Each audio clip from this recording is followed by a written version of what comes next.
mutirão daquele universo que você está construindo. O dossiê do personagem, ele é um dossiê, então você vai pegar todas as informações que te vierem à cabeça e vai escrever sobre aquele personagem. Na verdade, tá bom, se a gente for olhar dentro da teoria do conto, não existe microconto.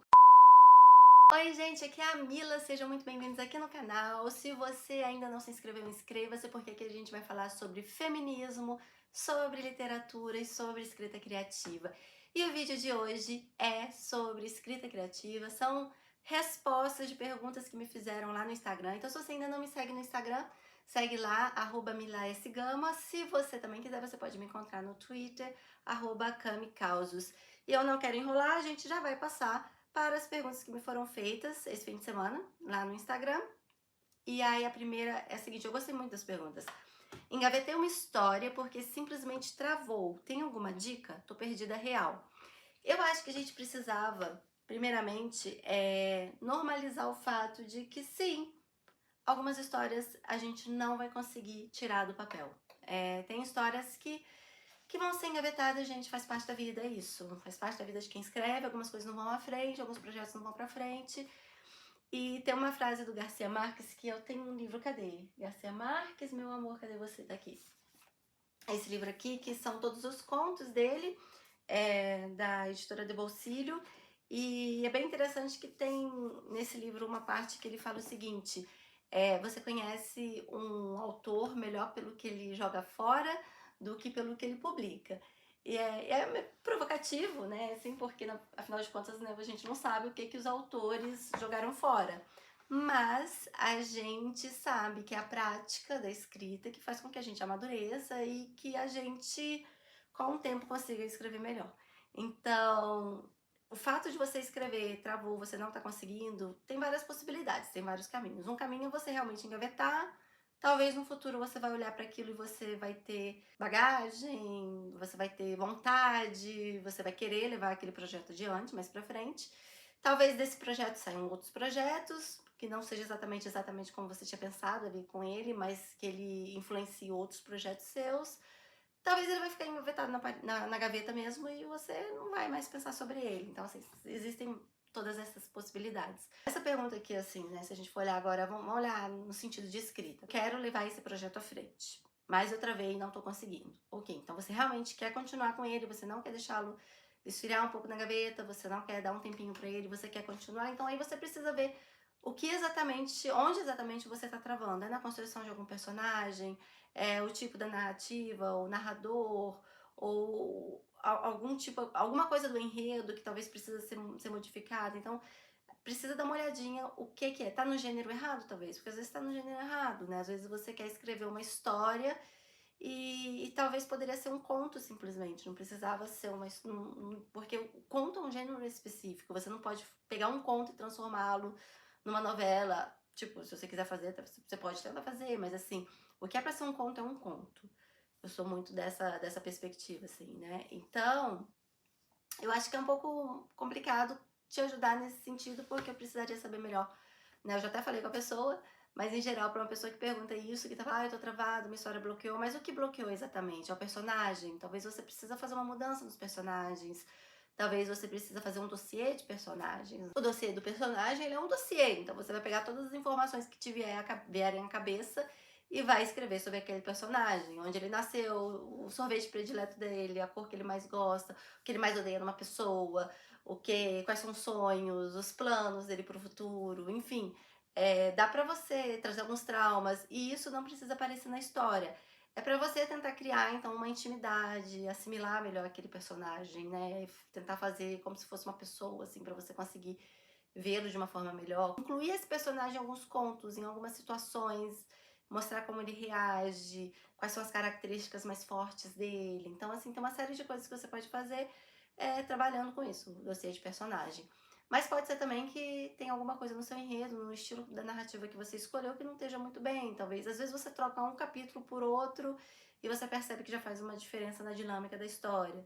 Esses dias eu tô escrevendo, né, um livro e aí eu havia começado de uma maneira e aí eu resolvi incluir uma carta de uma personagem e aí eu falei, caramba, esse negócio da carta funcionou bem. Eu gostei dessa coisa da carta.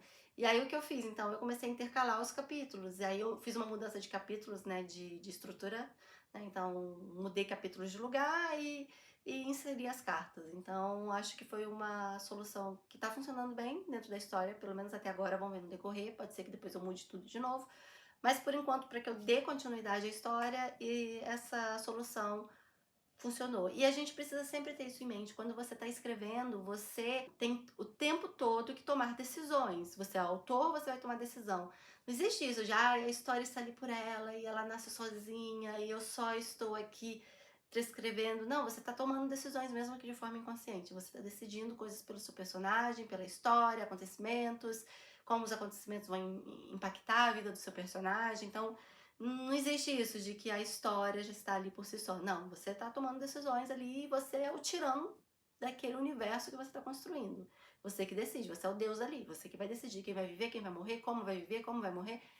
É sua responsabilidade. Então, são decisões que a gente precisa tomar. Então, eu acho que é muito importante, quando a gente olha para uma história, a gente pensar em tomar essas decisões de uma forma consciente, tá bom? Então, espero que isso ajude aí outras pessoas que também tenham problemas aí com bloqueio, travou em alguma história, em algum projeto, né? Espero ter ajudado. Mila mostra mais como você escreve esses microcontos, estou amando. Ah, é verdade, gente, eu tenho participado de um desafio que foi proposto por um grupo de contistas chamado As Contistas, e as pessoas estão se divertindo com os microcontos que eu tenho postado. Na verdade, tá bom, se a gente for olhar dentro da teoria do conto, não existe microconto, porque o conto é sempre curto, e quão curto ninguém sabe. Então, o microconto, no fim das contas, é um conto. E aí a gente recebe, então, essas palavras e faz esse microconto, que aí é o conto bem curtinho mesmo, assim, são pouquíssimas linhas. E aí eu mostrei esses dias como que eu construí alguns contos, né? E pretendo mostrar mais. Vou falar um pouquinho aqui no vídeo, assim. Eu tenho uma linha de escrita pra mim que ela é muito certa, muito fixa. Isso não significa que eu participo de alguma forma de que eu defenda algum tipo de literatura, que a literatura tem que ser panfletária, não, mas assim, eu sou uma mulher feminista, eu tenho uma perspectiva decolonial, né, vou bem no embate contra a visão eurocêntrica do mundo. Ai, gente, desculpa, eu tô rouca, tá? Tá difícil, gente, tá difícil. Mas a gente vai continuar tentando. Eu tô colocando as coisas aqui pra não atrapalhar o meu microfone ali do lado.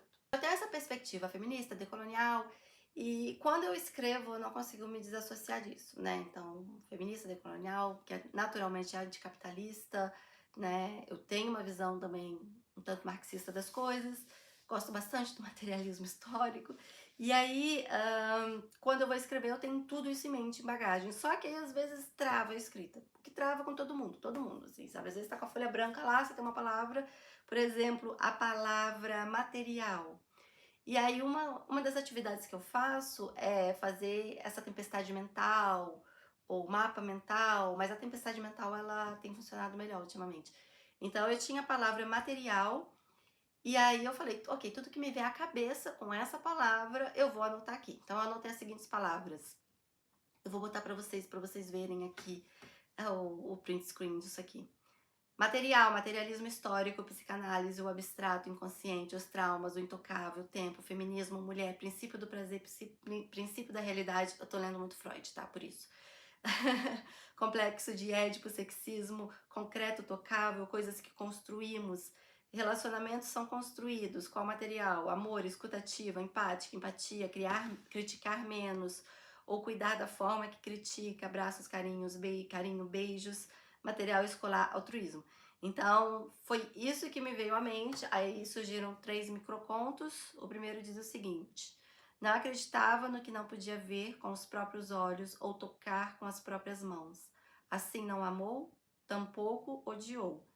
Se tornou material em decomposição por causa de um vírus que acreditava não existir. Aí o próximo foi bater a cabeça na parede. Desconhecia tamanha dor. Estava acostumado a voar e ser atravessado por tudo que fosse material.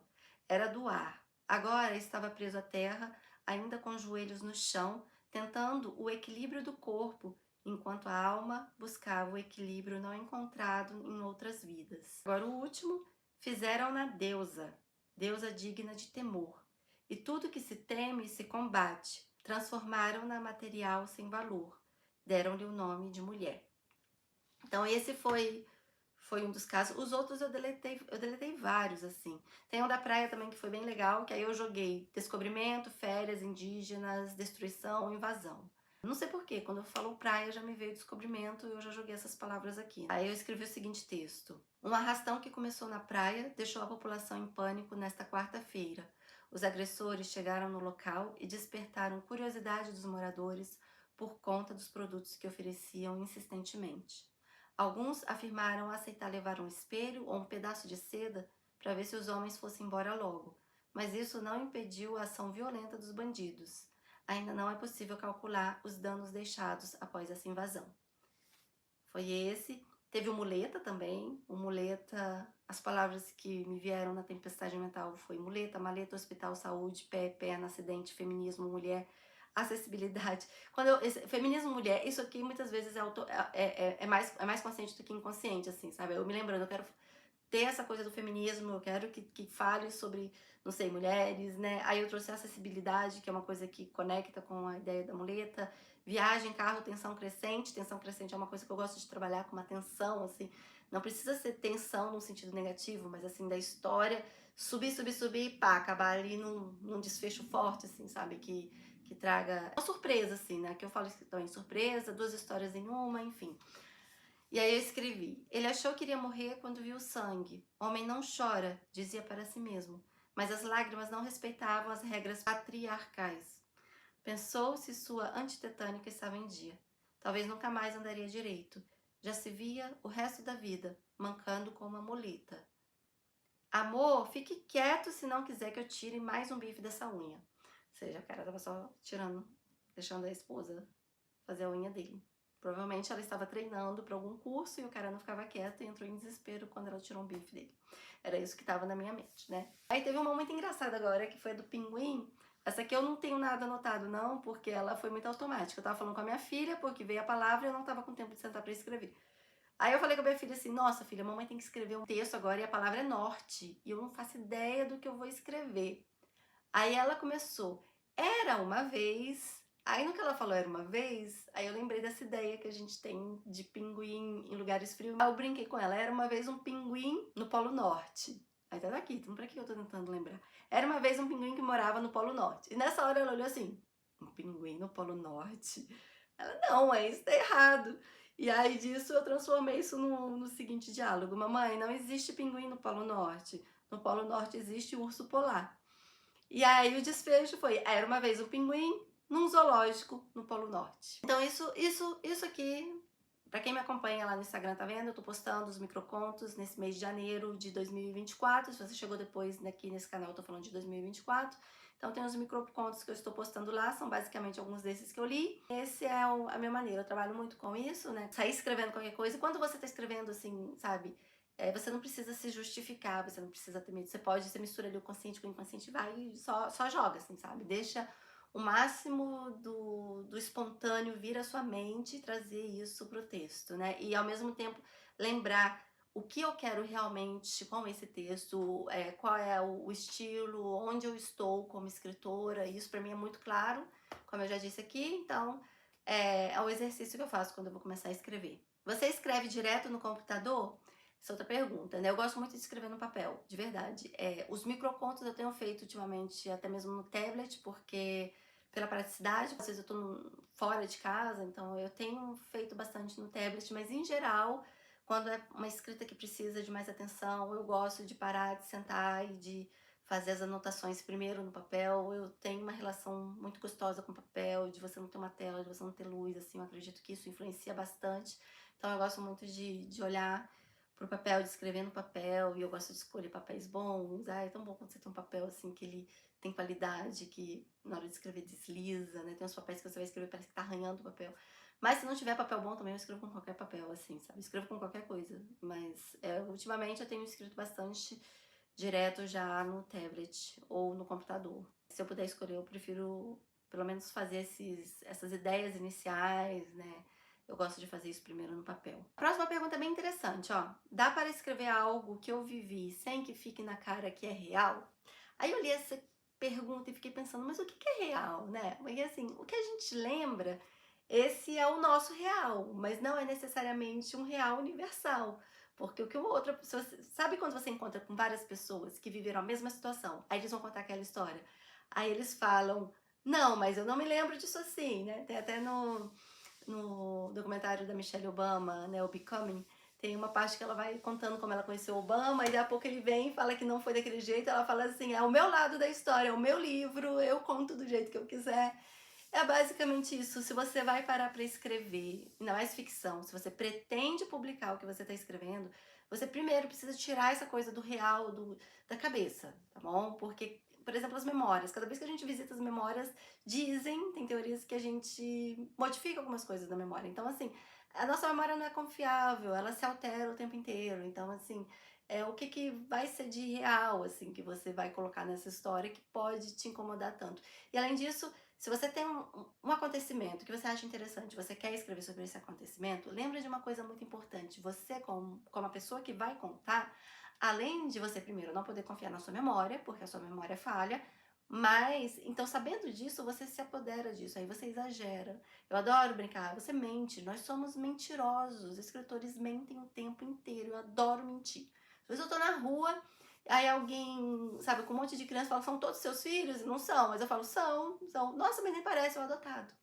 E as pessoas olham assim. A gente é porque eu moro na Alemanha, então a galera que às vezes fala umas coisas meio doidas assim, então hoje em dia eu sou meio zoada, assim, então quando alguém chega e fala umas coisas assim, eu já respondo, tipo, qualquer coisa, eu invento. E a gente, como escritor, a gente mente. A gente mente na nossa escrita. Então pensa nisso. Você ali escrevendo, você mesmo sem querer, você já vai estar mentindo, porque o que você vai contar não é necessariamente o que as outras pessoas também pensam e acham e lembram. Então já começa por aí. E a ficção, gente, ficção, a gente pode inventar, a gente pode criar, a gente pode fazer, a gente tem toda a liberdade do mundo na hora de escrever um texto. E se aproveite disso, não fique pensando se alguém vai achar que aquilo aconteceu com você. A gente precisa se desligar. Quando a pessoa, o leitor, vai parar para ler aquilo, ele vai estar muito conectado com as próprias experiências dele do que em pensar o que você viveu, quem você é, o que você fez, o que aconteceu com você, para você escrever aquilo ali, né?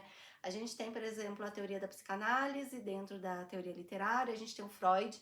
E o Freud, ele entrou nos negócios, assim, de começar a... Tipo, eu amo a psicanálise, eu gosto muito de trabalhar com a psicanálise dentro da literatura.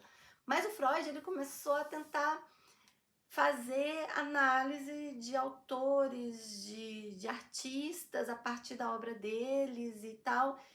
Que eu fico assim, tá, não, com certeza, inconsciente, é um monte de coisa inconsciente que vai pra lá, assim. Mas ele, principalmente com Shakespeare, ele foi pra um caminho que você para e olha assim, nossa, mas eu acho que ele tá viajando um pouquinho, né? Então tem um autor, Harold Bloom, que ele critica muito Freud por causa disso. Mais pra frente eu vou falar sobre tudo isso aqui no canal, assim, só pra já trazer um pouquinho. Porque é muito difícil você pegar o que um autor está escrevendo e você querer fazer uma análise desse autor através daquilo que ele escreveu, porque a gente está trazendo, a gente está inventando, sabe? Aí você fala, ele talvez queria matar alguém, mas quem nunca quis matar alguém, sabe? Sei lá. A gente tem isso é instintivo da gente querer matar. O próprio Freud fala sobre isso, né? De quantas vezes que coisas que a gente só deixa pra lá e a gente reprime, não sei o quê. Se a gente fosse, sei lá, os homens da caverna, tipo, a pessoa pisaria no nosso pé, a gente ia ficar com raiva e pá, matava a pessoa, pronto. A gente tem esse instinto assassino. Então, assim, tô viajando aqui já no que eu tô falando. Mas eu acho meio viagem, assim, você achar que tudo aquilo que o autor tá escrevendo é porque ele pensa, porque ele acha, porque ele viveu.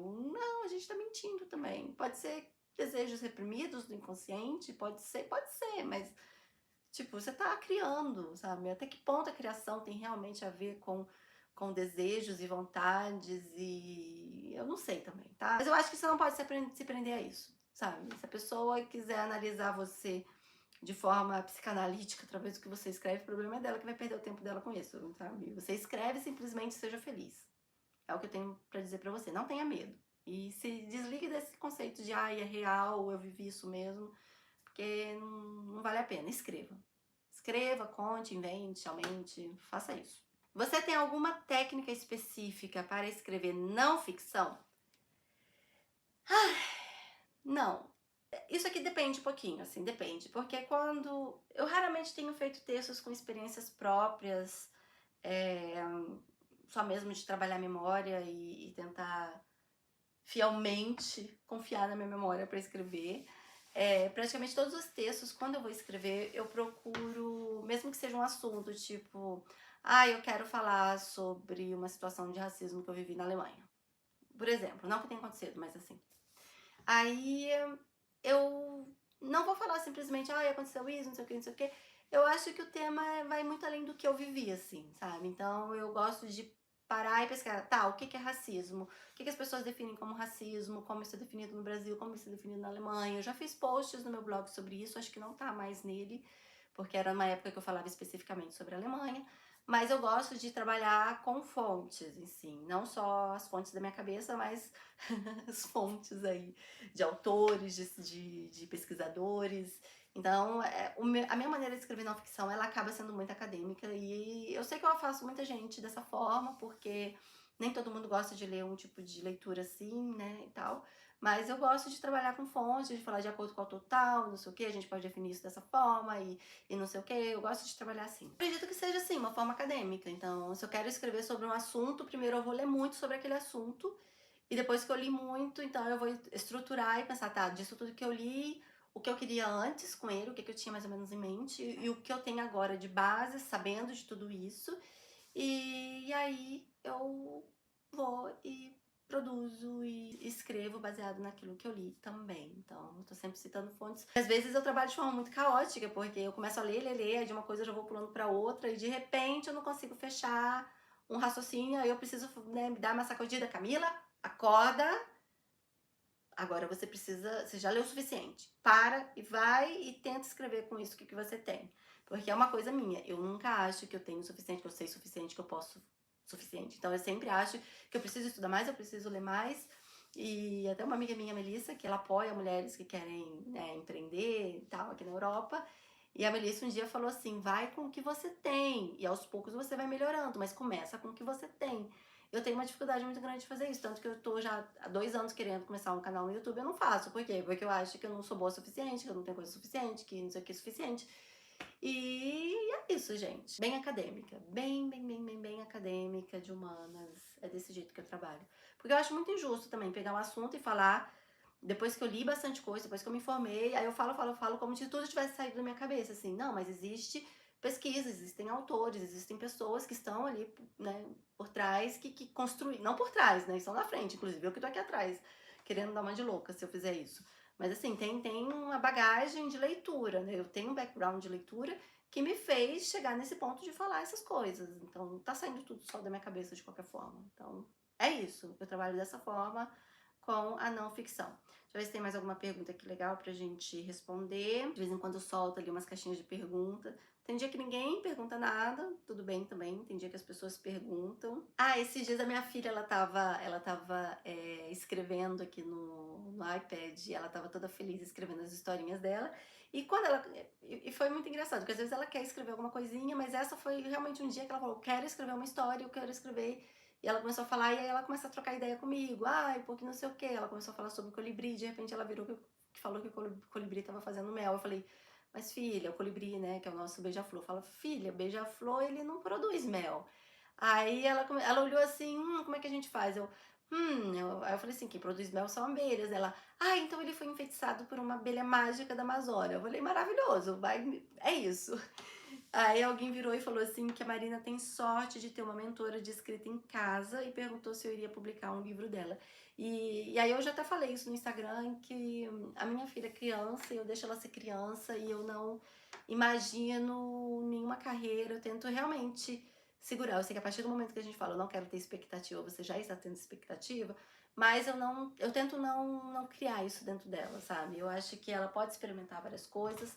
Então, ela, por exemplo, ela aprende flauta, e nem por isso eu imagino que ela vai ser uma flautista que vai estar tocando numa orquestra na frente de um público, numa ópera, né? Ela simplesmente está se descobrindo como criança, então ela toca flauta, ela gosta de pintar aquarela, ou ela gosta de fazer atividades manuais, ela gosta de escrever, então existem várias coisas ali, assim como ela gosta de correr, pular, de escalar, então assim, tem várias atividades que ela gosta de fazer e nem por isso eu estou imaginando que ela vai ser uma profissional em alguma dessas atividades. Ela ama bichos, por exemplo, ela ama ler sobre bichos, ela gosta de ler livros específicos, né, que esclarecem as coisas, explicam as coisas, nem por isso eu tô achando que ela vai ser uma bióloga, assim. Às vezes eu falo, é uma pequena bióloga, mas é brincadeira, assim.